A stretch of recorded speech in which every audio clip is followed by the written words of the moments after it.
कहूँ सुभाऊ, राम मातु कछु कहय न काऊ।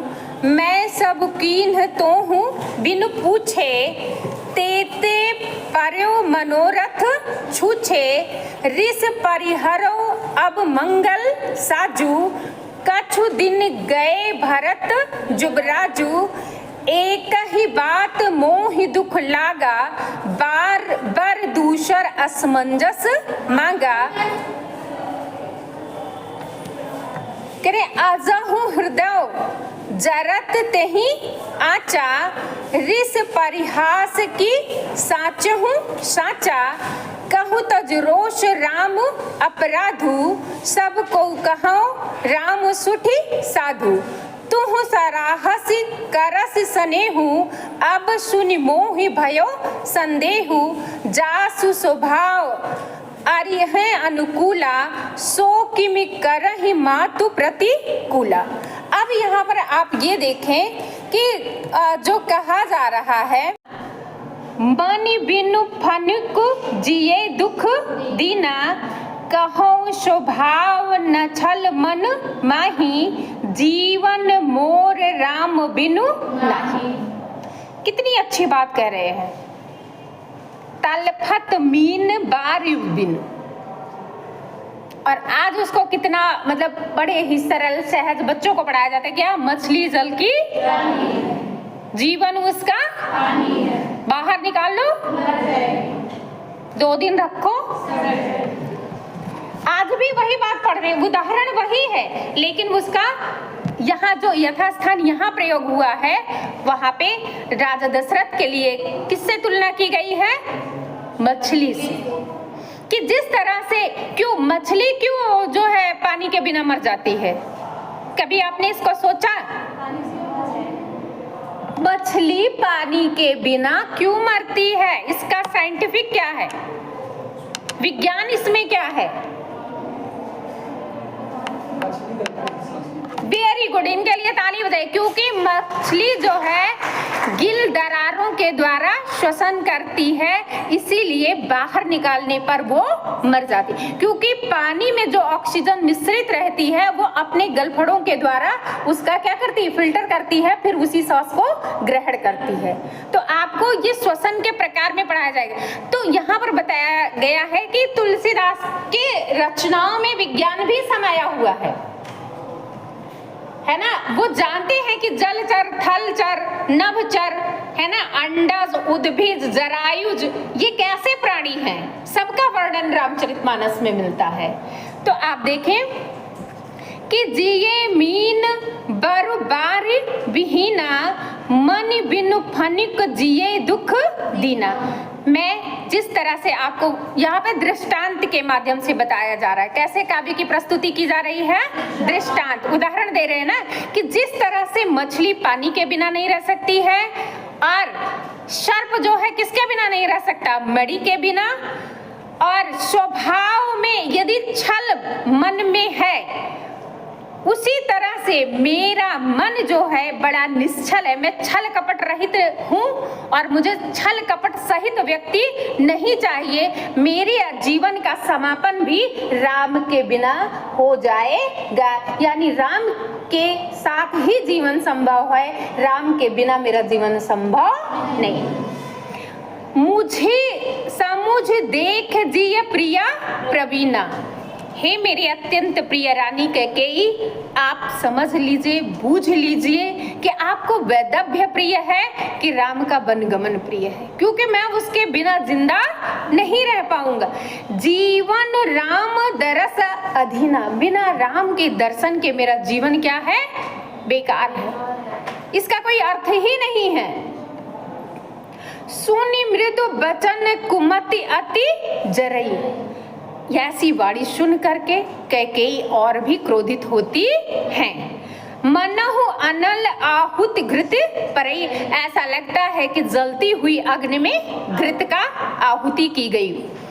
फिर कह रहे कहाई करहूं किन कोटि उपाया, चाहे जितनी करोड़ों आप उपाय कर लीजिए, इहान लागहि राउर मैं आपकी बातों में आने वाली नहीं हूं कि अपने विचार को बदल दूं। देहु कि लेहु अजस कर नाही, मोहि न बहुत प्रपंच सुहाई। देना है तो दीजिए, ना देना हो तो ना दीजिए, लेकिन बहुत मोह माया के चक्कर में मुझे बहलाने फुसलाने का प्रयास मत कीजिए। मैं अपने विचार को बदलने वाली नहीं हूँ। क्या करें? राम साधु तुम साधु सयाने। राम तुम्हारा साधु है और तुम उससे भी बड़े चालाक हो। शयाने का अर्थ क्या है? चालाक हो। राम मातु भली सब पहचाने, और राम की माता को भी भली भांति सभी पहचानते हैं। जस कौशिला भोर भल ताका, तस फल उन्हें ही देहु करी साका। आप कौशल्या को जानते हैं, जैसा उनका मन हो आप उसी तरह से उनके साथ जाइए, बताइए। और मुझे कुछ भी नहीं चाहिए, मुझे धूर्त स्वभाव मत दिखाइए। मुझे सज्जनता का आपने कहा था तभी मैंने मांगा है, और जो मैंने मांगा है आप यदि राजा है, राज्योचित निर्णय देते हैं तो आप मुझे वो वर प्रदान कीजिए। फिर यहाँ पे कह रहे हैं कि होते प्रात मुनि वेश धर, जौन राम बन जाए। यदि सुबह होते ही राम वनवासी का भेष धारण करके जंगल नहीं जाएंगे, मोर मरण राउर अजस। हे राजा, मैं आपके ऊपर प्राण न्यौछावर कर दूंगी।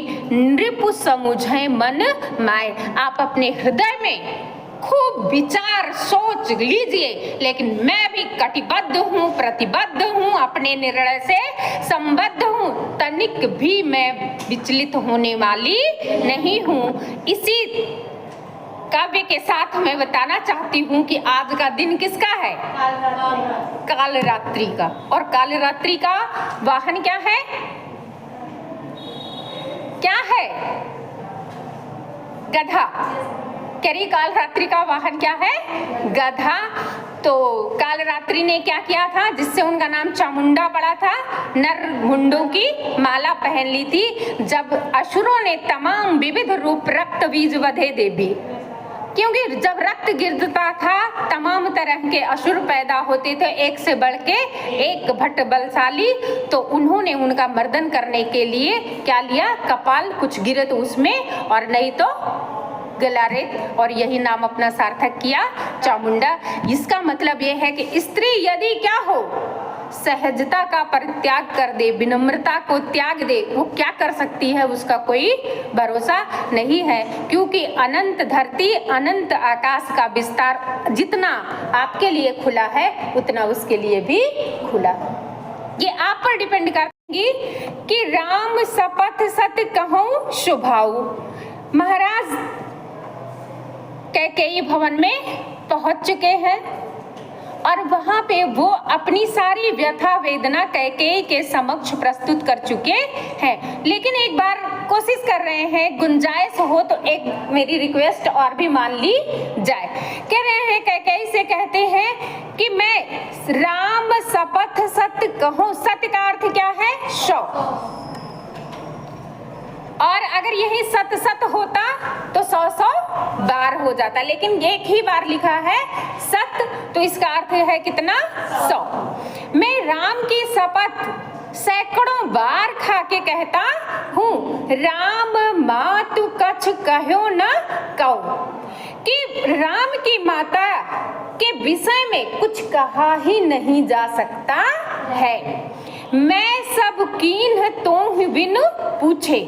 हे कैकेयी, मैंने जो कुछ निर्णय लिया कि राम का राज्याभिषेक होगा, ये मैंने बिना आपसे पूछे कर लिया। तेहिते पर्यो मनोरथ छूछे, उसी वजह से आज मैं क्या हूँ, मेरा जो मनोरथ है, जो मेरी मनोकामना है कि राम का राज्याभिषेक होगा और युवराज भरत लक्ष्मण बनेंगे, लेकिन यह मनोरथ मेरा क्या है? खाली जा रहा है। ऋषि परिहरो अब मंगल साजो। नाराजगी छोड़ दो, मान जाओ। क्या करो?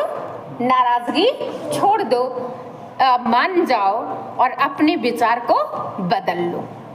ये अभी भी एक चांस है, इनके मन में ये अभिलाषा है कि शायद कैकेयी मेरी बात को मान जाएंगी और मान करके अपने विचार बदलने से राज्य और समाज में इस तरह का जो विषाद का समाचार जाएगा वहीं पर कौन सा समाचार चला जाएगा? हर्ष का। जहां पर दुख की बात बताई जाएगी वहीं पर बात किसकी चली जाएगी? सुख की। लेकिन अब यहाँ पर जो सबसे बड़ी समस्या है, जो शूल है, जो कारण है, जिसका निवारण असंभव लग रहा, वो है कि कैकेयी जब माने तो कह रहे हैं कि एक ही बात मोहि दुख लागा, बर दूसर असमंजस मांगा। कह रहे मुझे एक ही बात का कष्ट है कि तुमने दूसरा जो वरदान मांगा वो मेरे मन के खिलाफ मांगा। मन के खिलाफ कौन सा वरदान है? कि राम का 14 वर्ष का वनगमन। आपको ये नहीं मांगना चाहिए था। भरत को राजगद्दी मांग ली, ठीक है, मैं उसको मान जाऊंगा, भरत का मैं राज्याभिषेक करा दूंगा, लेकिन आप क्या करें कि आप राम को वनगमन ना भेजें। ये मैं आपसे अनुरोध करना चाहता हूँ। आजहु हृदय जरत तेहि आचा। आज भी मेरी हृदय में इतनी पीड़ा है इस बात से कि मैं उसे व्यक्त नहीं कर सकता हूँ, जिसे गांव में बड़े अच्छे से कहा जाता है, भितरक मार दही जरूर जाने। यही कंडीशन है। वो इतने पढ़े लिखे नहीं हैं गांव वाले, जहाँ, क्योंकि जब गांधी जी बुनियादी शिक्षा की बात कर रहे थे, या तो जिसे स्वयं ज्ञान की अभिलाषा होती थी वो पढ़ता लिखता था, या तो जो कुलीन अभिजात के घरों में जन्म लेता था वो पढ़ता लिखता था। बाकी कोई कृषि करता था, कोई अपना पशुपालन करता था, छोटे छोटे बिजनेस करते थे, लेकिन कोई इतना ज्ञान की बातें नहीं करता था। आज अच्छी बात है कि हमारे सभी स्टूडेंट्स, कम से कम सरकार की भी ये मनोदशा है कि सब विद्यालय जाएं और भारतीय ज्ञान परंपरा से ओतप्रोत हो। तो यहाँ पर यही कहा जा रहा है कि कहती हैं कि रिस परिहास की साचहु साचा। आप अपने क्रोध का क्या करें? परित्याग कर दें। और वास्तव में आपका नाराज होना जायज है। ये दशरथ जी स्वयं कह रहे हैं कि मैंने कहा था कि दूंगा, नहीं दे पा रहा हूँ, आपका नाराजगी जायज है, लेकिन थोड़ा सा परिवर्तन कर लेती तो बहुत ही अच्छा होता। फिर क्या कहती हैं कि कहूँ तज रोष राम अपराधु। राम ने आपके साथ कौन सा ऐसा कार्य कर दिया था जिसके कारण आप इतनी दुखी हो करके प्रतिशोधात्मक निर्णय आपने सुनाया, बदले की भावना सुनाया कि राम को वनगमन की दिया जाए। सबको कहे राम सुठी साधु। सभी लोग तो कहते हैं, जन जन से यही सूचना मिलती है कि राम सहज है, राम सरल है, राम सभी को स्नेहवत प्रेम देते हैं, राम के अंदर भाईचारा है, राम के अंदर कर्तव्यनिष्ठता है, राम के अंदर प्रजापरायण है, राम वत्सलता है उनके अंदर, राम पितृ की मतलब पिता की भी आज्ञा का पालन करते हैं, माता का भी सादर करते हैं, समाज के लिए अच्छा सोचते हैं, कभी भी अनुचित काम नहीं करते हैं, और भारतीय समाज में व्याप्त बहुपत्नित्व विवाह का भी राम परित्याग कर देते हैं और एक ही स्त्री पर एकनिष्ठ होते हैं। इतनी सारी अच्छाइयों के बाद तुम्हारे अंदर राम के प्रति कैसा यह प्रतिशोधात्मक निर्णय आया कि आप उनको वन भेज रही हैं। तो ये मन में, लेकिन एक सेकंड, दशरथ का लोभ था, बाकी उनको एक जगह ये भी सोच लेना था कि राम महल में रहेंगे तो कम लोगों से संपर्क होगा, लेकिन राम जंगल में रहेंगे तो बहुत लोगों से संपर्क होगा। यहाँ तो राजसी कृत्रिम सुख सुविधाएं मिलेंगी, वहां तो उनको प्राकृतिक नेचुरल सारी चीजें मिलेंगी, चाहे वो पहाड़ हो, चाहे पहाड़ी लोग हो, चाहे नदियां हो, चाहे झरने हो, चाहे वृक्ष हो, चाहे फल हो, सब कुछ उनका क्या होगा? नैसर्गिक होगा। कृत्रिमता का कहीं वहां आभास ही नहीं होगा। यही आपने देखा होगा द्विवेदी काल में जाकर के मैथिली शरण गुप्त ने लिखा है, कौन सा है? कुटी में राजभवन कुटी मन भाया, कि मेरा मन कहाँ पे भा रहा है? कुटी में। मुझे जितना आनंद महल में नहीं आता था उससे ज्यादा आनंद मुझे कहाँ आ रहा है? तो आधुनिक और पुरातन, आज भी देखिए जो स्त्रियां हैं मल्टी टैलेंटेड हैं, कितनी भी प्रॉब्लम्स आ जाए वो कभी हारती ही नहीं।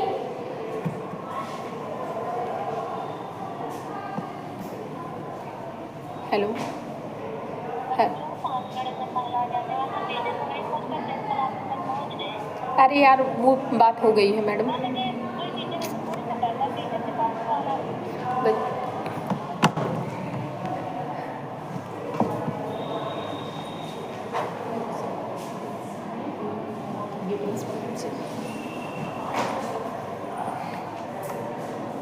है ना, तो कहूँ तज रोष राम अपराधु, सब को कहो राम सुठी साधु, तो हूँ सराहस करश सनी।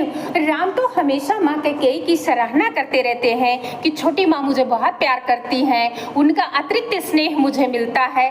फिर आपने अब सुन मोहि भयो सन देहु, लेकिन आज की जो आपकी वार्तालाप है, जो आपका डिसीजन है, जो आपका निर्णय है, इसे सुन करके मुझे संदेह हो रहा है कि जहां प्रेम था वहां प्रतिशोध कैसे आ गया। यदि आप किसी से प्रेम करते हैं तो प्रतिशोध कैसे ले सकते हैं? निश्चित रूप से वो प्रेम नहीं था, क्या था? प्रपंच था। अगर आप प्रेम करते हैं तो कृष्ण की गोपियों से सीखिए कि उन्होंने कभी शिकायत करने मथुरा गमन नहीं किया। और आज लोग क्या करते हैं? जासु स्वभाव आरही अनुकूला। आरि का अर्थ क्या होता है? शत्रु। अगर आप ऐसी प्रतिक्रिया करती हैं तो कहीं ना कहीं मित्रवत की जगह कैसा व्यवहार है? शत्रुवत। सो किम करहि माति प्रतिकूला, और आप ऐसा प्रतिकूल अनुपयुक्त आचरण क्यों कर रही हैं? फिर क्या कहते हैं? प्रिया हास ऋषि परिहर, कहते हैं मैं तो ये चाहता हूँ कि आप क्रोध छोड़ करके विवेक का इस्तेमाल करें, आप अपना विवेक का प्रयोग करें। कभी कभी बुद्धि भी विवेक का साथ छोड़ देती है। बुद्धि तो उत्कर्ष मांगती है, लेकिन विवेक सामंजस्य और उत्कर्ष दोनों साथ लेके चलता है। कि जरूरी नहीं कि सभी लोग बहुत बुद्धिमान हों, कम बुद्धिमान हो, साहसी हो, धैर्य हो, एक दूसरे को क्षमा करने की भावना हो, तो ऐसी भी कुटुंब चलता है, तो ऐसे भी चलाना चाहिए। सो किम करहि मात प्रतिकूला, मांगु विचार विवेक। आप हे मेरी प्रिया कैकेयी, आप अपने रुष्ट स्वभाव को त्याग करके विवेक का परिचय दीजिए। जे ही देखो अब नैन भर भरत राज अभिषेक। दूसरा वचन आप टाल दीजिए और राम की जगह भरत का राज्याभिषेक अपने आंखों से देखिए और सुख पाइए और लोगों को सुखी कराइए। लेकिन ऐसा संभव कहाँ? यहाँ पर आप देख रही हैं कि भाषा क्या है? अवधि। भाषा कौन सी है? अवधि। और अलंकार क्या है? बिल्कुल सही, अलंकार क्या है? अनुप्रास। और यहाँ पे छंद कौन सा प्रयोग हुआ है? दोहा है कि चौपाई है? क्या है? दोहा और चौपाई है ना। आप देखिए 1 2 3 4, 4 के बाद जो है आपका 5वां दोहा, 4 चौपाई के बाद 5वां दोहा। लेकिन पद्मावत में 7 चौपाई के बाद एक दोहा दिया गया, 7 हरदालियों के बाद एक दोहा है। यह रामचरितमानस और पद्मावत में अंतर है। ठीक है, तो आपको भाषा क्या है? बड़ी ही सरल है, सहज है, मीठी है ना। और रस कौन सा है? प्रेम है कि वात्सल्य है, श्रृंगार है कि वीर है कि करुण है? कौन सा है? यहाँ रस कौन सा है? करुण। क्योंकि राजा क्या है? दुखी है और रानी बात मान नहीं रही है। मुझे लग रहा है आपको समझ में आया होगा। आया? अगला